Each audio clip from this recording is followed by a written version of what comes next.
ہر وہ دعا قبول ہوگی جو باطنی وضو ہونے کے بعد ہوگی.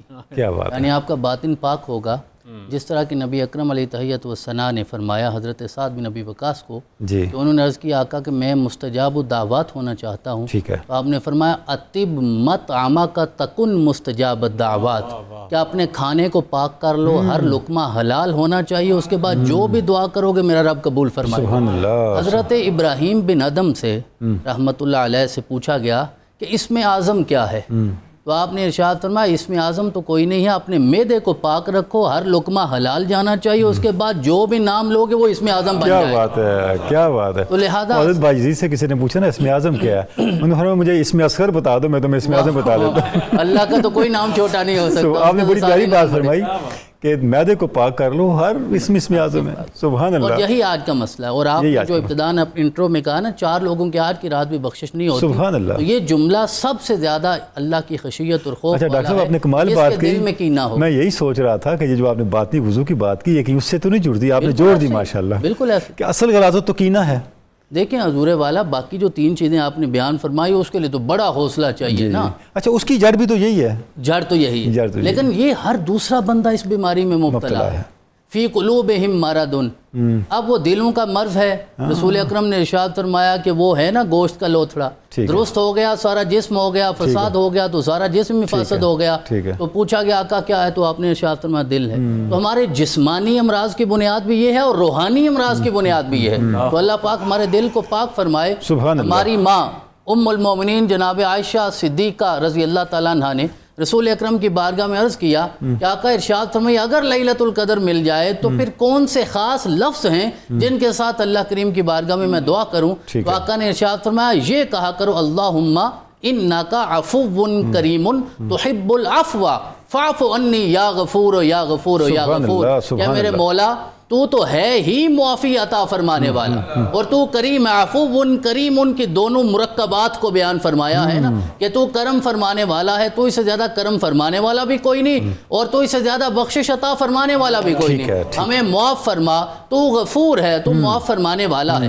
اب اس دعا میں اللہ رب العزت کی جس صفت کا ذکر ہوا ہے وہ صفت عفو ہے، معافی والی صفت اللہ پاک کی ذکر ہوئی ہے. تو اس سے پاکیزہ، اس سے مبارک، اس سے مقدس اور کون سی دعا ہو سکتی ہے جس میں بار بار اللہ رب العزت کی معافی والی صفت کا تذکرہ ہوگا؟ بہت ساری صفات ہیں اللہ پاک کے قرآن عزیز میں، اور میں کئی بار عرض کرتا ہوں کہ ساری صفات برحق ہیں، لیکن اللہ رب العزت کی جو صفت ایسی ہے کہ جس سے انسان کو ڈرنا چاہیے وہ ہے اللہ الصمد، کہ وہ بے نیاز ہے. جو بے نیاز ہو اسے کسی کے سجدے سے بھی کوئی غرض نہیں ہوتی، رکوع تلاوت سے بھی کوئی غرض نہیں ہوتی. ان تعذبہم فإنہم عبادک وَإِن تَغْفِرْ لَهُمْ فَإِنَّكَ أَنْتَ الْعَزِيزُ الْحَكِيمُ. تو ہمیں اس بات سے ڈرنا چاہیے پتہ نہیں وہ بے نیاز کیا پسند فرمائے اور کس بات سے ناراض ہو جائے. تو لہذا اللہ کریم کی بارگاہ میں یہ عرض کرنا چاہیے تو معاف کرنے والا ہے، تو کرم فرمانے والا ہے. اور حضور والا جو اتنی لمبی ہماری ڈسکشن ہو گئی ہے، تو شب قدر کا اگر متبادل ایک لفظ بولا جائے تو معافی ہی تو ہے. معافی کی رات ہے، معافی مانگنا اور دوسروں کو معاف کرنا، یہی تو ہے. رحم طلب کرنا اور دوسروں کے لیے رحیم بننا، دوسروں کے لیے رحم کا ذریعہ بننا. اور تیسری چیز یہ وہ پاکیزہ دعا ہے جو آقا کریم نے خود سکھائی ہے. لہذا آج کی رات میں بطور خاص اس دعا کو زیادہ سے زیادہ کرنا چاہیے. دوسری ایک دعا جو قرآن عزیز میں رسول اکرم کے ذریعے ہم تک پہنچی اور اس سے جامع دعا ہو ہی کوئی نہیں سکتی، ربنا آتنا فی الدنیا حسنہ وفی الآخرۃ حسنہ وقنا عذاب النار. سب کچھ اس میں آ گیا. اب یہ جامع ترین دعا اور اس کے 3 حصے ہیں کہ میرے رب دنیا میں بھی ہمیں برکت عطا فرما، دنیا کی بھلائی عطا فرما. حضرت ابن عباس روایت کرتے ہیں آقا نے فرمایا اربع من اوتیہن اوتی خیر الدنیا والآخرہ، کہ جس انسان کو یہ 4 چیزیں مل گئی نا وہ سمجھے دنیا اور آخرت کی ساری بھلائیاں اسے مل گئی ہیں. ہم لگے ہیں ساری زندگی بھلائیاں جمع کرنے، ہمارا دنیا کا کیلکولیٹر تو کسی نتیجے پہ نہیں پہنچتا. آقا نے فرمایا یہ 4 چیزیں مل گئی سمجھو دنیا اور آخرت کی ساری بھلائیاں مل گئی.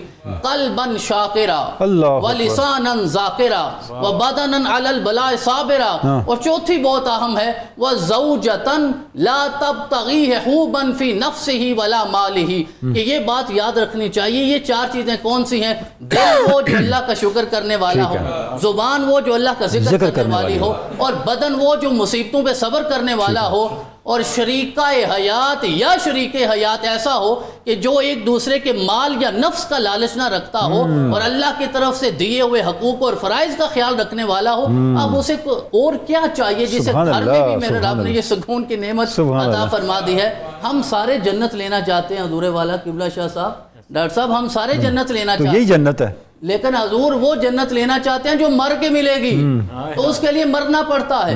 میرے رب نے ارشاد فرمایا یہ رشتے ایسے ہیں دنیا کو جنت بناؤ، تو یہ دعا وہ ہے جو میرے آقا نے سکھائی، دنیا میں بھلائی مانگو تو دنیا کی بھلائی صرف مال دولت نہیں ہوتی، سب سے بڑی جو بھلائی ہے دنیا کی وہ انسان کی صحت ہے، عافیت ہے۔ صحت ہی نہیں ہے تو ساری چیزیں بے معنی ہو جائیں گی۔ رزق حلال ہے، صالح اعمال ہیں، نیک اولاد ہے۔ حضرت امام فخر الدین رازی فرماتے ہیں رزق حلال سے مراد صرف کھانے والا رزق نہیں، یہ اولاد بھی رزق طیب ہوتی ہے۔ اللہ کی صالح اولاد ہی مانگنی چاہیے۔